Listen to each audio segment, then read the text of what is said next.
रौन के अफरोज, हम सब के कायद और इस पूरी राजस्थान में, पश्चिमी राजस्थान के अंतिम छोर में बैठे हर पिछड़े गरीबों के मसीहा पीर साहब किबला, राजस्थान की राजनीति के वो कौम परस्त, फिक्रमंद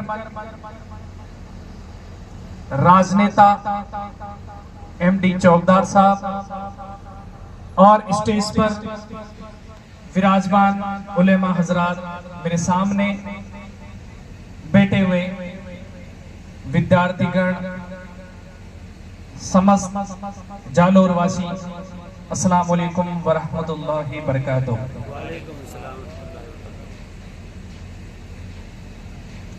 आज का हमारा यहाँ जमा होना, इकट्ठा होना, ये किसी मकसद के तहत है और ये जो मकसद है वो मकसद है कि हमारी कम्युनिटी, हमारा समाज, जो समाज के बड़े पद हैं उनमें हमारी भूमिका नगण्य है, नहीं के बराबर है।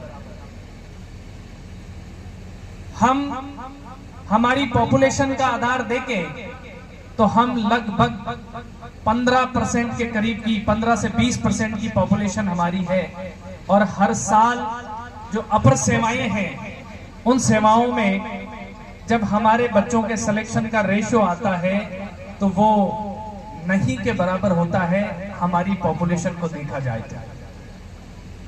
हाँ, ये बात अलग कि जैसे मार साहब कह रहे थे, वकील साहब कह रहे थे कि दिल्ली का जो जामिया है उसमें इस तरह का सिस्टम क्रिएट किया गया, इसी तरह की शुरुआत हुई होगी कभी और उस शुरुआत ने वो रूप लिया कि जिसकी वजह से हर साल जो परिणाम आता है उसमें हमारी कुछ न कुछ भूमिका दिखने लगी। ये जो प्लेटफॉर्म तैयार हुआ है ये पीर साहब किबला की मेहनत और दुआओं का नतीजा है। मैं जालोर वासियों से थोड़ा शिकायत भरे लहजे में भी कहूंगा, इतनी बड़ी बुजुर्गी वाली शख्सियत जब आपसे इतने किलोमीटर तक चलकर आ रहे हैं, आप अपने घरों से निकलकर मान लो आने में आपको सोचना पड़ रहा है, तो फिर आप अपनी गिरेबा में जाते। कितनी उम्र दराजी है, कितनी बीमारियों से संघर्ष है, आपका पैर में नासूर सा हो रखा है, चलना हार्ड हो रहा है। ये इतनी मेहनत, इतनी तपन, इतनी जुस्तजू किसके लिए है? सोचना कभी आप, ये तड़प किसके लिए है? सोचना कभी आप। खुदारा ये वक्त है, निकल जाएगा। ऐसे रहबर बड़ी सदियों बाद मिलते हैं। आप इस हालात को समझे। हम लोग जो पिछड़े हैं, हम लोग जो अपने लीडरशिप खड़ी नहीं कर पाए, प्रशासन में अपनी भूमिका नहीं निभा पाए, इस सोच की बदौलत। अगर हमने हमारी कदर नहीं की, वक्त आपकी कदर नहीं करेगा। हम जब तक खुद की कदर नहीं करेंगे, समझेंगे नहीं, हमारे अंदर जोश और जुनून और जज्बा नहीं होगा, हम किसको पुकार रहे हैं? जिसको पुकार रहे हैं वही तो हमारी नस्ल ही तो है। जब माँ बापों में, पेरेंट्स में अगर ये जज्बा नहीं है तो मैं किसको तलाश रहा हूं यहाँ? आपसे मैं अजीजाना गुजारिश करूंगा कि इस कमी को फुलफिल तब करें आप सोशल मीडिया पे आप लोग ये काम करें, हमारे इस प्रोग्राम के बाद भी घर घर जाकर इस काम को अंजाम दें आप लोग। एमडी चौकदार साहब, ये बात मैं हर जगह कहता हूं, कहीं लोग इसका अलग मतलब निकालते होंगे, मैं बाखुदा आपसे व्यक्तिगत इंट्रोड्यूस हूं, परिचित हूं। अल्लाह ने उस घर में आपको जन्म दिया है, साहिब हैसियत हैं आप, जन्मजात ही इस पॉलिटिकल और किसी बिजनेस, किसी धंधे, किसी कौम के भरोसे नहीं है। अल्लाह ने इनको अपने पैरों पे इतना मजबूत किया है। ये इतनी तड़प, इतने, अभी तो सत्ता भी नहीं है ना, चुनाव भी बहुत दूर है ना, इन धोरों में 45 डिग्री के टेम्परेचर में कभी जालोर, कभी बाड़मेर, कभी जैसलमेर क्यों भटक रहे हैं? कुछ शिद्दत है, कुछ तड़प है, इस कौम के प्रति फिक्र है, तभी तो भटक रहे हैं ना। फिर हमारी तरफ से क्या रेस्पॉन्स है? जब तक हमारी तरफ से रेस्पॉन्स नहीं आएगा तो देखो ताली कितने दिन एक हाथ से बजेगी, कितने दिन तक एक हाथ से बजेगी। इस बात को समझने की आवश्यकता है, इस बात को जानने की आवश्यकता है। मैं एक टीचर हूं, मैं समझा रहा हूं, अगर समझ लोगे तो सुधार की गुंजाइश है, वरना वक्त बहुत अच्छे से समझाता है। जब समझाएगा वक्त, रोने के अलावा कुछ नहीं बचेगा। आप अपने हालात को समझे, इस दुनिया का सिनेरियो समझे, देश का सिनेरियो समझे, हमारी क्या भूमिका है। लोग हमें 10 मिनट में दाएं बाएं कर जाते हैं। कौन सी समझ की कमी है हमारे अंदर जिसकी वजह से हम हमारा सही रास्ता नहीं पहचान पा रहे? क्या हालात है हमारे जिसकी वजह से लोग 5 मिनट में हमें दरबदर कर जाते हैं? मैं खुदा आपसे आजीजाना गुजारिश करूंगा इस एकेडमी की बात करने से पहले कि अपनी नस्लों को इतना काबिल बना दो ताकि वो गुमराही के रास्तों पर ना जाए। ये मिशन इस चीज के लिए है। देश के जो टॉप सेवाएं हैं, जिनसे IAS, RS, जुडिशरी, जज के लिए जाते हैं, RJS, आप इंजीनियरिंग की फील्ड में जाते हैं, आप डॉक्टर्स की फील्ड में जाते हैं, नीट के क्षेत्र में, क्या कितनी भूमिका है हमारी। अगर मैं कंपनी के CEOs की बात करूं तो शायद 1-2 नाम बड़ी मुश्किल से दिखेंगे, वही छोटे स्तर का। बड़े स्तर में हमारी अकाउंटेबिलिटी नहीं है, जिनको हजारों करोड़ के पैकेज मिलते हैं एक साल। क्या हमारी कौम के लोग उसमें भी शामिल है क्या? मुझे किसी बुजुर्ग ने एक बात कही थी, वो बात मेरे हर दिन जहन में घूमती है कि लाल किले के चारों तरफ एक दौर था जब पूरी दुकानें किताबों की हुआ करती थी। उस समय हमें लोग कुर्सियों पर बिठाना पसंद करते थे, हमारी इज्जत करते थे लोग। आज वहां खाने पीने की दुकानें हैं। हमारी कौम किस तरफ जा रही है? हम सोचे इस बात पे, विचार करें हम लोग कि हमारे लोग किस दिशा में मिल रहे हैं। खुदारा मैं आपसे फिर से आजीजाना गुजारिश कर रहा हूं कि आप लोग अपने आप को जगाएं। हम लोग क्यों किससे उम्मीद लगाएं बैठे हैं कि हालात सुधर जाए? कश्ती का लंगर खुद ही को चलाना है, कोई नहीं चलाएगा। अपनी हालात हमें खुद को बदलनी पड़ेगी, हमें खुद को जागना पड़ेगा, हमें खुद को समझना पड़ेगा। और बुजुर्गों से मैं अजीजाना गुजारिश करूंगा, जैसे मार साहब बात कह रहे थे, वकील साहब बात कह रहे थे, ये जोश और जज्बा खुद के अंदर पैदा करो। जितने भी जो सरकारी टीचर्स हैं इस कम्युनिटी के, अपनी कम्युनिटी के, मैं बाखुदा भले वो नाराज हो इस बात के लिए, आप अपनी ड्यूटी ईमानदारी से नहीं कर रहे हो समाज के प्रति। बेशक आप कितने, कम से कम एक जिले में 50, 20, 30 ऐसे फर्स्ट ग्रेड टीचर हैं जिनका एक सब्जेक्ट पे पकड़ है। अपने मोहल्ले, अपने एरिया में भी वो काम करने लगे तो इनकलाब आ सकता है। हम कौम फर्स्ट बनेंगे तो कौमें बनेंगे। नहीं समझा तो फिर वक्त समझाएगा। जो हम देख रहे हैं आज, ये 50 साल पहले अवेयरनेस हमारे हो जाती तो हम आज इस स्टेज पे नहीं होते। जिस मुख्यालय में जाते वहां हमारा कोई जिला अधिकारी होता, जिस तहसील में जाते वहां कोई हमारा तहसील का अधिकारी होता। आज हम लोग जहां भी जाए हमारा कोई खबर ना या रहबर नहीं है, हमारा कोई पूछने वाला नहीं। 50 बातें कहेंगे लोग, क्योंकि हमारी कौम में ऐसे काम हुए जो कमतर हुए हैं। हमारी पहचान ये बन गई कि अगर कोई मुस्लिम काम कर रहा है तो कमतर काम होगा। पीर साहब किबला ने वो छवि सुधारी। ऐसे ऐसे इदारे कायम किए हैं पूरे पश्चिमी राजस्थान में, गुजरात की सीमा से लेकर जगह जगह आप लोग देख रहे हैं, और अपने काम की ऐसी खुशबू फैलाई है जिसकी बदौलत MD चौबदार साहब जैसे लोग, पढ़े लिखे और भी जितने भी जो लोग हैं वो जुड़े हैं इस मिशन से। और पीर साहब किबला के काम की बदौलत ये इदारा जयपुर में कायम हुआ है। और इंशाअल्लाह मैं वादा करता हूं आपसे कि इतनी बेहतरीन स्टडी होगी, इतना बेहतरीन निजाम होगा कि बच्चा जब ऐसे सिस्टम में अपनी 3, 4, 5 साल की जिंदगी गुजारेगा तो मैं वादा कर रहा हूं वो सिविल सर्विसेज में सफल होगा। अगर फिर भी वादा कर रहा हूं मैं आपसे कि कुछ बच्चे ऐसे हैं कि हर एक व्यक्ति तो RS IAS बनेगा नहीं, लेकिन वो इस लेवल की पर्सनालिटी बनेगा कि दुनिया उसे पलट कर देखेगी। आप वक्त तो दो, अपनी नस्लों को इस दिशा में ढालने की कोशिश करो। हम घर से उठना ही नहीं चाहते, घर से निकलना ही नहीं चाहते। बताओ मुझे कौन उठाने आएगा? कौन उठाने आएगा बताओ? मैं आप सबसे, जो जितने बच्चे बैठे हैं, उनसे भी मैं ये कहूंगा कि बेटा इस मिशन को समझने की कोशिश करें। ये HKZ एकेडमी जो जयपुर में कायम हुआ है, इस इदारे में, जैसे अभी एंकरिंग के समय कोई हजरात कह रहे थे, मैं आपकी नॉलेज को दुरुस्त कर दूं कि HKZ एकेडमी IAS RS का प्लेटफॉर्म है, जहां आपको प्रीलिम्स की तैयारी, मेंस के लिए आंसर राइटिंग की तैयारी के साथ बहुत एक्सपीरियंस्ड फैकल्टी आपको अवेलेबल रहेगी, और इंटरव्यूज के लिए कम्युनिकेशन स्किल, पर्सनालिटी डेवलपमेंट्स और इंग्लिश स्पोकन की वर्कशॉप रहेगी। और जितनी भी जो इदारे हैं सिविल सर्विसेज के, रोज राजस्थान में या आउट ऑफ राजस्थान, उनमें 2-2 लाख तक की फीस वसूली जा सकती है। हमारी कम्युनिटीज में बहुत कम लोग ऐसे हैं जो इतना फोर्स झेल सकते हैं।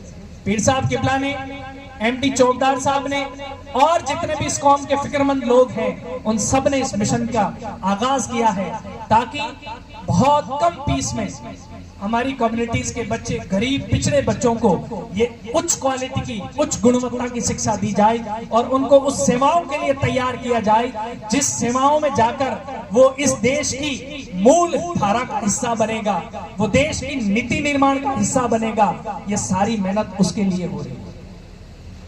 आप लोग समझने की कोशिश करें इस बात को। कितने दिन लोग जगाएंगे? हमारे अंदर, खुद के अंदर भी सेल्फ मोटिवेशन होना चाहिए।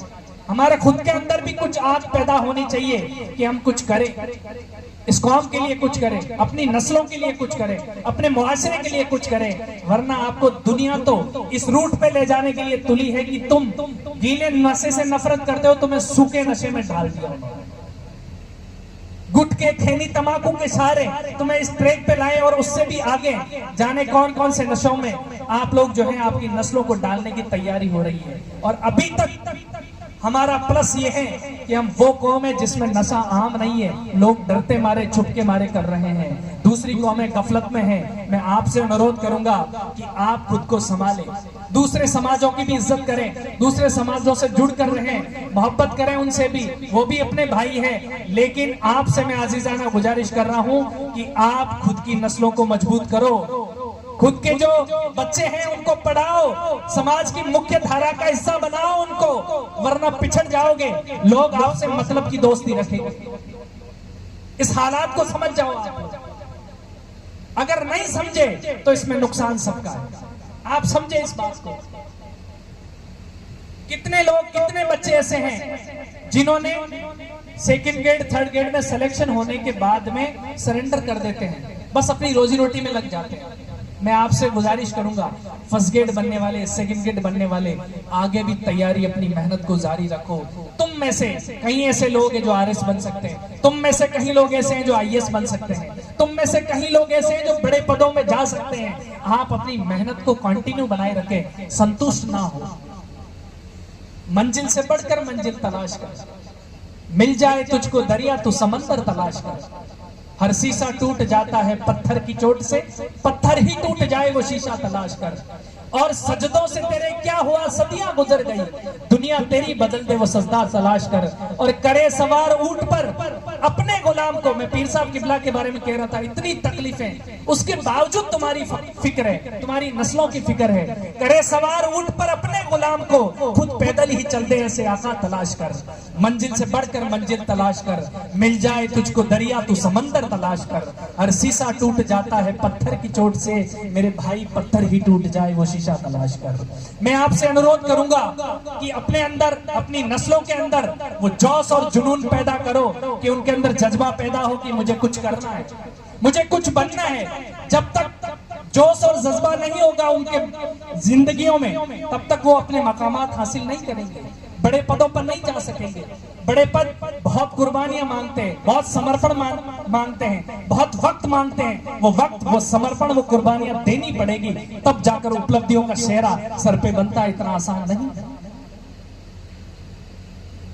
हम लोग शिकायतें करते रह जाएंगे कि फला ऐसा हो रहा है, सरकार ऐसे हो रही है, फला ये हो रहा है। कोई कुछ नहीं है, खुद को बेहतर करने लग जाओ।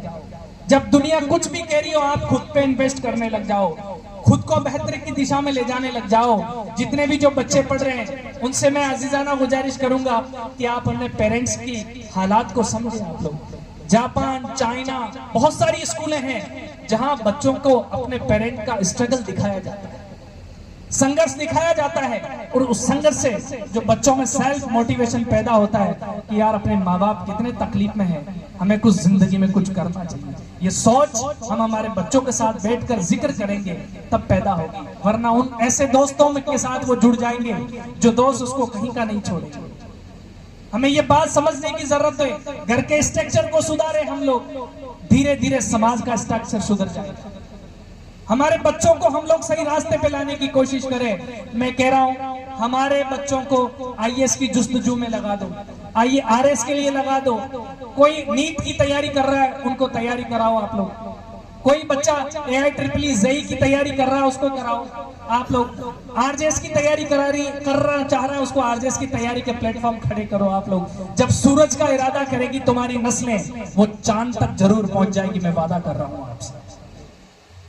उनके विजन बड़े होने चाहिए। अब्दुल कलाम साहब ने कहा था कि इंसान का जो विजन है वो बहुत बड़ा होना चाहिए। जिस आदमी के पास फीस भरने का पैसा नहीं, सुबह उठकर अखबार बेच रहा हो, जिससे आजीविका चला रहा, अपनी बहन के गहने बेचकर जो पढ़ने की सोचता हो, इस देश का वो सबसे बड़ा मिसाइल मैन, एक राष्ट्रपति और वैज्ञानिक बन सकता है। आप भी कर सकते हो। आपके अंदर भी जोश और जज्बा, फिक्र पैदा करने की आवश्यकता है। जब तक आपके अंदर ये फिक्र पैदा नहीं होगी कुछ नहीं हो सकता मेरे भाई, कोई इनकलाब की सूरत नहीं बनेगी। मैं मेरी बात को समेटते हुए आप लोगों से HKZ एकेडमी के बारे में बताना चाहूंगा कि ये बहुत बेहतरीन संस्थान है। इस संस्थान का जयपुर में 4-5 घंटे की एवरीडे क्लास होगी आपकी, और क्लास के बाद में आपका 1.5 घंटे का इंटरवल होगा, और उस इंटरवल के बाद में बच्चे के लिए 6 से 7 घंटे उसी लाइब्रेरी में हमारे सुपरविजन में पढ़ने का सिस्टम रहेगा, ताकि वो बच्चा सेल्फ स्टडी भी हमारे सुपरविजन में करे। दूसरी एकेडमियां जितनी भी है उनमें 4-5 घंटे की क्लास के बाद में बच्चे को अपने हवाले कर दिया जाता है। यहाँ इस एकेडमी में एक बहुत बड़ा सिस्टम पैदा किया गया। उस सिस्टम के सहारे कोचिंग संस्थान, कोई भी कोचिंग संस्थान हो, वो केवल एक सिस्टम देता है, एक माहौल देता है, एक गाइडेंस देता है, और उस माहौल, उस गाइडेंस के लिए ये बेहतरीन प्लेटफॉर्म तैयार किया गया है, ताकि अपना बच्चा 3-4-5 साल की मेहनत कर इस मकाम को हासिल कर सके। अब उसका एडमिशन कैसे होगा, ये प्रोसेस हमने वीडियो के माध्यम से बताने की कोशिश की। मैं मंच के माध्यम से भी कह दूं कि इस बार का सेशन 150 बच्चों का, पीर साहब किबला जैसे फरमाया कि बच्चों का हम लोग एक बैच लेंगे। उस बैच का एडमिशन की प्रोसेस ये रहेगी कि 1 तारीख को हमारे इंस्टीट्यूशन की वेबसाइट लॉन्च हो जाएगी। उस वेबसाइट पे HKZ IAS and RS academy के नाम से जब सर्च करेगा बच्चा, तो वहां ऑनलाइन फॉर्म भरने की प्रोसेस अवेलेबल रहेगी। दूसरा, कुछ ऐसे बच्चे हो बिल्कुल अवेयर नहीं है, तो एक पैम्पलेट के माध्यम से उस पे मोबाइल नंबर लिखे जाएंगे, जिससे वो अपना फॉर्म मांग सकता है। व्हाट्सएप पे उसको फॉर्म मिलेगा, उस फॉर्म को भर के वापस व्हाट्सएप पे वो भेज सकेगा। जितने भी बच्चों के फॉर्म आए उनमें से जयपुर उनको बुलाकर उनकी स्क्रीनिंग करेंगे, हम लोग उनका काउंसलिंग करेंगे कि इसका पिछला 10th का रिकॉर्ड कैसा है, 12th का एग्जाम का रिकॉर्ड कैसा है, उसकी परफॉर्मेंस कैसी है, उस बच्चे की लिखावट कैसी है, उसकी जनरल अवेयरनेस कैसी है, और उसकी बॉडी लैंग्वेज कम्युनिकेशन स्किल कैसा है। हमें यूं लग जाए इस पे मेहनत करें तो ये बच्चा वहां तक पहुंच सकता है। ऐसे बच्चों को फाइंड आउट किया जाएगा, ऐसे काबिल बच्चों को वहां लाकर तराशा जाएगा, जिन पे मेहनत करें तो उस मेहनत का रंग दिख सके, उस मेहनत का परिणाम मिल सके। अब 15 तारीख से लेकर 30 जून तक ये प्रक्रिया रहेगी, और फिर 30 जून को एडमिशन बंद और 1 जुलाई से क्लासें सुचारू रूप से शुरू कर दी जाएगी। जबकि 15 जून से जो बच्चे आएंगे उनको भी छोटी मोटी क्लासेस का जो प्रारूप है वो शुरू कर दिया जाएगा, ताकि बच्चा वहां अपना कोचिंग का जो है एटमॉस्फेयर फील करे, महसूस करे। दूसरा, मैं मेरी बात को फिनिश करते हुए ये कहना चाहता हूं कि मेरे बाद में साहब भी बात रखेंगे, पीर साहब किबला को भी हमें सुनना है। आप माउथ पब्लिसिटी, सोशल मीडिया के माध्यम से अपनी कौम को जगाओ, बच्चों को उठाओ, उन गरीब बच्चों को जो उम्मीदें हार चुके हैं, उन बच्चों में उम्मीदें जगाओ आप लोग। हम यहाँ तक पहुंचे, आप मोहल्लों तक पहुंचो, घर घर तक पहुंचो, ये आपकी जिम्मेदारी है, आपकी ड्यूटी है। मैं इतना ही कहकर अपना स्थान ग्रहण करता हूँ। अस्सलाम वालेकुम, खुदा हाफिज।